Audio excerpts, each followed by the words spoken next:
मैकू और रमेश दो पक्के दोस्त थे। इन दोनों को घूमने फिरने का बड़ा शौक था। जब इनका मन होता तो मैकू के पास कार थी, कार को उठाते और ये दोनों निकल पड़ते घूमने के लिए। एक दिन ऐसे ही उन दोनों का घूमने का मन होता है तो रात को मैकू अपनी कार लेकर आता है और रमेश को बिठाकर दोनों घूमने चले जाते हैं। रात के अंधेरे में मैकू अपनी कार को दौड़ाए जा रहा था। मैकू को खुद कार चलाना और दूर दूर की यात्रा करना बहुत पसंद था। मैकू की बगल वाली सीट पर उसका दोस्त रमेश बैठा था। वे दोनों मुंबई से मेहर भगवती के दर्शन के लिए जा रहे थे। मैकू के माता पिता ने लाख समझाया था कि बेटा इतनी लंबी यात्रा पर तुम लोग ट्रेन से जाया करो, कार से नहीं। पर मैकू किसी की नहीं मानता था और अपने दोस्त को लेकर कार से निकल पड़ता था। उसी दिन करीब रात के 2 बजे कार सड़क पर भागी जा रही थी। रोड सुमसाम सा था पर इक्का दुक्का कारें निकल रही थी। अचानक कार में कुछ गड़बड़ी मैकू को महसूस होती है तो वह कार को रास्ते में रोक देता है और नीचे उतरकर जब बोनट खोलता है और जांच पड़ताल करने लगता है, उसका दोस्त रमेश कार में ही बैठा था। काफी कुछ इधर उधर करने के बाद मैकू ने रमेश से कार को चालू करने के लिए कहा, पर कार चालू नहीं हो रही थी। रमेश इधर उधर चाबी घुमा रहा था पर कार तो स्टार्ट होने का नाम ही नहीं दे रही थी। इतनी रात को वे दोनों अब क्या करें, कुछ समझ में नहीं आ रहा था। अचानक रमेश के दिमाग में एक ख्याल आया और वह सड़क पर खड़े होकर आने जाने वाली गाड़ियों को रोकने की कोशिश करने लगा, पर कोई भी गाड़ी रुकने को तैयार नहीं थी। ऐसा भी हो सकता है कि रास्ता सुनसान था, इसीलिए कोई अपनी गाड़ी नहीं रोक रहा था। रोक कर रिस्क नहीं लेना चाहता था, क्योंकि हाईवे आदि पर लूटपाट होना आम बात होती है। अचानक उनके पास आकर एक कार रुकती है। वह कार देखने में ऐसी लग रही थी जैसे बाबा आदम के जमाने की कार हो, या फिर यूं कहे जैसे किसी महाराजा की कार हो। कार के रुकते ही मैकू भागकर उस कार के पास गया। मैकू ने कार में बैठे लोगों से कहना शुरू किया कि मेरी कार खराब हो गई है, अगर कहीं आसपास कोई गैराज हो तो वहां तक हमें पहुंचा दीजिए। उसकी बात को सुनते ही कार का ड्राइवर नीचे उतरा और अपनी कार में से एक रस्सी निकाल कर लाया। मैकू को कुछ समझ आता तब तक ड्राइवर ने अपनी कार को मैकू की कार से बांध दिया। कार को बांधने के बाद उस ड्राइवर ने इशारे से मैकू को अपनी स्टीयरिंग सीट पर बैठने को कहा। मैकू के स्टीयरिंग पर बैठते ही रमेश भी मैकू की बगल वाली सीट पर बैठ गया। अब उनकी कार को खींचते हुए वह पुरानी कार एक कच्चे रास्ते से आगे बढ़ने लगी। मैकू और रमेश निश्चित लग रहे थे, उन्हें किसी प्रकार का डर नहीं था, क्योंकि इस पुरानी कार की यात्री काफी अच्छी और समझदार लग रहे थे। लगभग 15-20 मिनट बाद उनकी कार एक पुरानी हवेली के सामने आकर खड़ी होती है।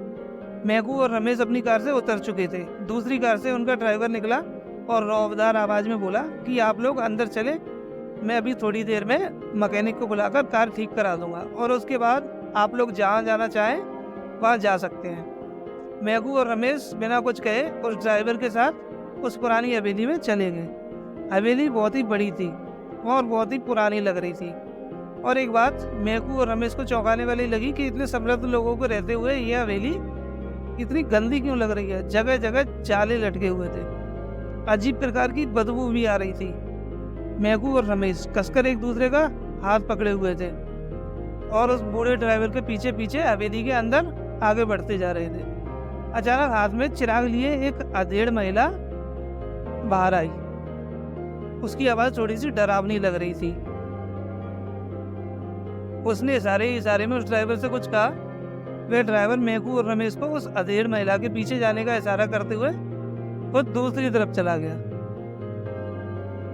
वह अधेड़ महिला उन दोनों को लेकर एक बड़े कमरे में दाखिल हुई। यह कमरा काफी अच्छा था। यह चौंकाने वाली बात लग रही थी कि इस पुरानी और गंदी हवेली में इतना साफ और सुसज्जित कमरा कैसे हो सकता है।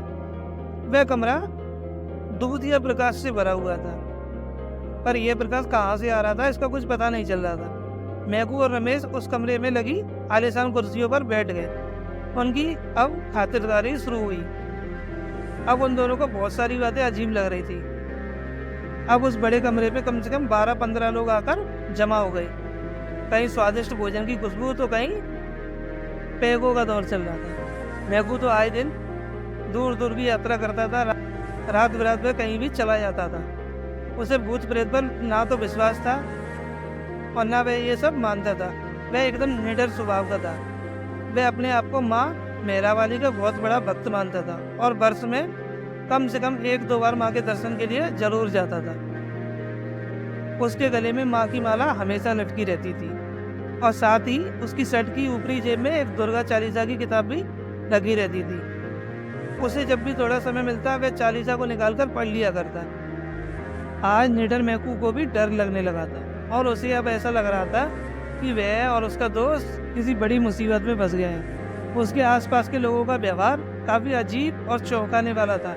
मैकू फिर भी डरा नहीं और हिम्मत से काम लिया। उसने अपने दोस्त को उठने का इशारा किया और पास में लगे एक सोफे पर बैठने का इशारा किया और इशारे में यह भी कहा कि तुम कसकर मेरा हाथ पकड़े रहना और डरना तो बिल्कुल नहीं। अच्छा, तो ये बात थी। अब मैकू और रमेश जिस सोफे पर बैठे थे वहाँ पास में ही एक आलीशान शीशा लगा था। मैकू उस शीशे की तरफ देख रहा था। रमेश को अजीब लग रहा था कि मैकू उन कुर्सियों पर से उठकर इस सोफे पर क्यों बैठा। शायद मैकू रमेश के अंदर उठने वाली बात को समझ गया था। उसने उस शीशे में देखने के लिए इशारा किया, पर यह क्या, जैसे ही रमेश ने शीशे में देखा उसकी तो सिट्टी पिट्टी गुम हो गई। भय से उसका चेहरा पीला पड़ गया। दरअसल उस कक्ष में चलते फिरते जो लोग थे वह शीशे में बहुत ही भयानक लग रहे थे, इतने भयानक कि रमेश का कलेजा उसके मुंह में आ गया। वह पसीने से पूरी तरह भीग गया। शीशे में उसने यह भी देखा कि यह लोग जो पानी या मदिरा पी रहे हैं वह खून जैसा लग रहा है। यह लोग जो खा रहे हैं वह किसी तरह की मांस और हड्डियां हैं। अब तो वह पूरी तरह से परेशान था क्योंकि उसे लग रहा था कि अब उन दोनों का बचना असंभव है। अभी भी आपस में कुछ बात कर पाते तभी एक बूढ़ा आदमी जिसकी बड़ी बड़ी मूंछें थी वह वहाँ आया, जिसने एक लोई ओढ़ रखी थी और उसके पीछे 2-3 सेवक खड़े हुए थे। देखने में वो कुछ भूत टाइप के लग रहे थे। वह बूढ़ा मुस्कुराते हुए मैकू से बोलने लगा कि आज उसकी पोती का जन्मदिन है। अच्छा हुआ कि आप लोग भी यहाँ आ गए। हमारी पोती का जन्मदिन बड़ी धूमधाम से मनाया जाएगा। इसमें शामिल होने वाले सभी लोगों को राजसी कपड़े पहनने होंगे। आप लोगों से गुजारिश है कि पास के कमरे में जाकर अपना पहनावा बदल लें। यह बात कहते हुए वह बूढ़ा आदमी बार बार मैकू के गले में लटकती हुई माला को देख रहा था। उस माला की तरफ वह जब भी देखता तो भयभीत होने लगता। तभी अचानक वहाँ एक खूबसूरत किशोरी आती है और उस बूढ़े आदमी की तरफ देखकर बोलती है, दादाजी इस अवसर पर आप मुझे क्या उपहार देने वाले हैं। वह बूढ़ा आदमी हंसा और मैकू तथा रमेश की तरफ देखते हुए बोला कि बेटी तुझे मैं ऐसा उपहार दूंगा कि तू खुशी के मारे आज झूम उठेगी। इतना कहकर बूढ़ा आदमी जोर से हंसने लगा। ऐसा लग रहा था कि उसकी हंसी से पूरी हवेली हिल रही हो। अब माहौल और भी डरावना होता जा रहा था। खैर मैकू ने अपना विवेक नहीं खोया और रमेश का हाथ पकड़कर पहनावा बदलने के लिए पास के बताए कमरे में चला गया। कमरे में पहुंचकर जब रमेश डर के मारे अपने कपड़े उतारने लगा तो मैकू ने उसे रोका और कहा, बेवकूफ़ी मत कर, अपने कपड़े को पहनकर रख। साथ ही उसने अपनी जेब से दुर्गा चालीसा को निकालकर रमेश की जेब में रख दिया और कहा कि डर मत। देखा नहीं कि मेरे गले में लगी माला को देखकर वह आदमी कैसा भयभीत हो रहा था। अब उन दोनों ने कहा कि बाहर रखे कीमती राजसी कपड़ों को अपने पहने हुए कपड़ों के ऊपर ही पहन लिए। कपड़े पहनने के बाद मैकू ने रमेश का हाथ कसकर पकड़ लिया और कहा कि तुम डरना मत, हम लोगों के साथ माँ मेहरावाली है और उनके रहते ये भूत प्रेत हमारा कुछ भी नहीं बिगाड़ सकते। इसके बाद वे दोनों कमरे से निकलकर उस बड़े कक्ष की तरफ चले गए जहाँ सोफे रखे हुए थे। देखते ही देखते पार्टी शुरू हो गई। उस बूढ़े की पोती किसी राजकुमारी से कम नहीं लग रही थी, पर जब उसे शीशे में देखा तो उससे ज्यादा डरावना और भयानक उस पार्टी में कोई भी नहीं लग रहा था। वह किशोरी प्रसन्न मन से मैकू के पास आई और उसके कंधे पर हाथ रखकर बोली, पर यह क्या। कंधे पर हाथ रखते ही ऐसा लगा कि जैसे उस किशोरी को 440 वोल्ट का करंट लगा हो। कोई कुछ समझ पाता तब तक वह बहुत दूर जाकर गिर गई। अब तो वहाँ हड़कंप मच गया।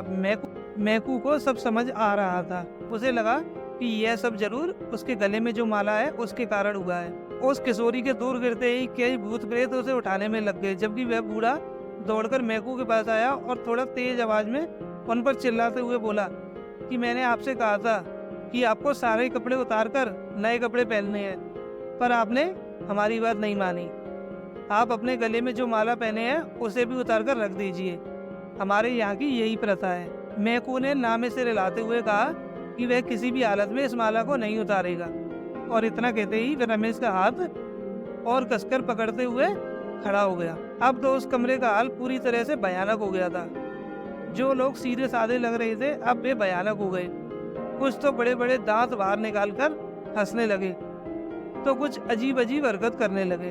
वह सब मैकू और रमेश को डराने की कोशिश कर रहे थे, पर किसी की हिम्मत नहीं हो रही थी कि इन दोनों के पास आ जाए। मैकू ने रमेश से कहा कि लगभग सुबह होने वाली है और सुबह होते ही यह भूतिया माया दूर हो जाएगी, इसलिए हमें कुछ समय और निडरता के साथ बिताना होगा। इसके बाद वे दोनों वहीं सोफे पर बैठकर अपनी आंखें बंद करके माँ मेहरा वाली भगवती को याद करने लगे। उनके अगल बगल में बहुत सारी आवाजें और चीख पुकार आ रही थी, पर वे इन सबसे बेखबर होकर बस माँ का नाम लिए जा रहे थे। कुछ समय बाद वहाँ जो आवाजें आ रही थी वो आना बंद हो गई। मैकू और रमेश ने जब अपनी आंखें खोली तो अब उन दोनों के अलावा वहाँ कोई और नहीं था, और वह हवेली भी नहीं थी। तो क्या वे दोनों सपना देख रहे थे? खैर, वे दोनों वहाँ से उठे और चलने लगे। सुबह होने वाली थी, सूरज भी धीरे धीरे निकलने लगा था। अचानक मैकू कार के पास आया और दरवाजा खोलकर बैठ गया। उसने कार को स्टार्ट किया तो बिना देर किए कार चालू हो गई। अब उसके बगल में रमेश भी बैठ चुका था। वे जंगल से बाहर निकलकर एक कच्चे रास्ते पर हो लिए। कुछ दूर आगे चलने पर उन्हें एक चाय की टपरी दिखाई दी। मैकू ने वहीं अपनी कार रोक दी और कार से उतरकर उस टपरी में आ गया। टपरी में आते ही दुकानदार थोड़ा डर से मैकू की तरफ देखकर बोला, साहब, आप लोग सुबह सुबह इस जंगल में से कहाँ से आ रहे हैं? कहीं आप लोग रात को वहीं तो नहीं थे? मैकू एक टूटी हुई ब्रेंच पर बैठा हुआ था और उसने कल रात हुई सारी घटना उन्हें बता दी। दुकानदार ने एक लंबी सांस लेकर कहा कि अच्छा हुआ कि आप लोग सही सलामत बच गए, नहीं तो कई सारे लोग इन भूतों के शिकार हुए हैं। या तो वे पागल हो गए हैं या किसी बीमारी के शिकार हो चुके हैं।